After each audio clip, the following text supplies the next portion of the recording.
Hi, my name is Chris Ryan. You've joined me here at the Belfry. We're on the Brabazon Golf Course. This is the 8th hole. We're talking about your iron clubs. We're talking about impact.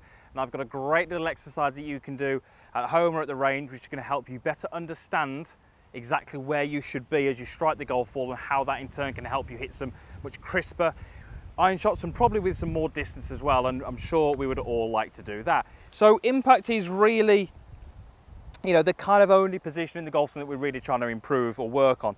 Everything that we do, whether that be takeaway, setup, backswing, whatever it may be, is really just there to influence the impact, because if we can change the impact, we can change the ball flight. Now, for many of the golfers that I see and many of the golfers who struggle, the impact is often quite poor. What we tend to see is an impact where the handle is too far back. We don't tend to see enough rotation in the legs. We don't tend to see enough weight forward. And these golfers really struggle with attack angle. They struggle with delivering the right amount of loft to the golf ball, all of those type of things. So this is a great little exercise that I do with a lot of clients just to get them to really understand where where impact is. And it's really interesting the feedback that I get, because often the first thing that they will say is kind of, wow, that's quite extreme. That feels quite a long way away from where you are at setup. And that's really the idea behind this drill, is just to understand the difference between setup and impact. So here's the drill. You're going to take your setup. This works probably better off turf, but you can do it anywhere. And you're going to set yourself up without a golf ball. And the key thing here as we're doing this drill is the club head needs to stay where it is and your head needs to stay where it is. And what we're really going to try and do is we're going to try and create or find a position where we can actually create a good amount of bend in the golf club this way. So it's kind of bending, you know, so the shaft is almost forward of the club head and there's a lot of bend in the club shaft. Now from setup, the only resistance I have with the club head is underneath the golf club. If I try and move the club head up, forward or back, there's no resistance. If I try and push it down, then I can find some resistance from the ground.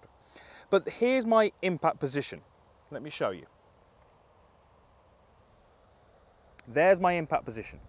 So because I'm in my impact position, I can actually create some bend of the club shaft in the right way. That's the bend I want to create. And you can see how I'm doing that there.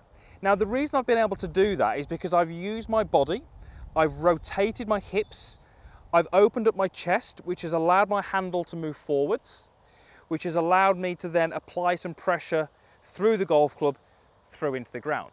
Without moving my hips, I'm going to find it very difficult. I can move my hands forwards, but I still really can't apply that pressure. And I can't really do that as well without having some transference of weight forward. I can rotate my body, but it really helps if I actually get some shift forward and some rotation, and that allows me to put some pressure through the ground. I should be able to scrape that golf club then along the ground until it reaches about level with the middle of my lead foot, at which point it's probably going to start to leave the ground. And this brings us on to another little great part of this exercise. It gives us a great feeling of extension 2 to 3 feet past the golf ball. Let me do that again for you. So there's my setup. I'm going to find my impact. Notice my head hasn't moved, the club head hasn't moved. That allows me to put some bend in the club shaft.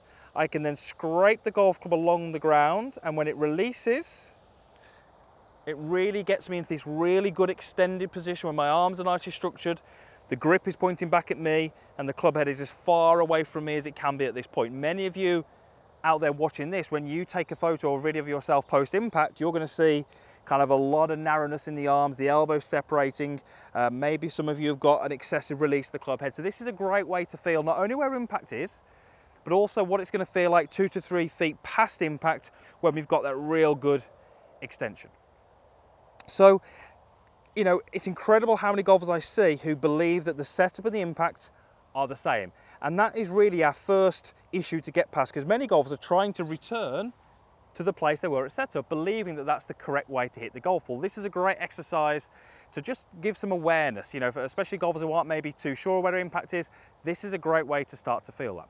What you may also notice as well from the other camera is that the hand of the golf club will actually start to move very, very slowly round to the left. So as I do that again, you can see how that grip is actually moving forwards, but it's also probably moving down and around to the left, okay? And this is a great little exercise because we want, as we hit the golf ball, the hands and the grip to be moving around to the left of the target. That's another concept which, again, some golfers maybe aren't as familiar with as we'd like them to be. So great little exercise. If you are struggling with impact, you're not really too sure where it should be, try that. It's going to give you great awareness, and it might be a bit of a shock to you just how much we have to rotate. We have to push the hands forwards, we have to rotate open, get the weight forwards, all those kind of things. But that's a great little way to increase your awareness. Ideally, you'd do a couple of those, and then you can just go ahead and hit a couple of shots. So I've just got a 6-iron here. I'm just going to try and knock it down the fairway. So I'm going to just take my setup, I'm going to fire my impact. That's where I want to be, handle forwards, nice and pressure through the club shaft. And then we can just go ahead and execute. So great little drill to understand impact. Give it a go. Let me know how you thought, how it went in the comments box. It'd be great to get your feedback. But as always, thank you for watching. Like button down there if you did like the video. Give it a thumbs up. It really does help me. And there's also a link to subscribe as well. If you're not a subscriber, I would urge you to do so. It's absolutely free. There's loads more videos like this just coming each and every week, and you'll just get a notification if you are a subscriber when I upload a video. Thank you again for watching, and hopefully we'll see you back here again soon.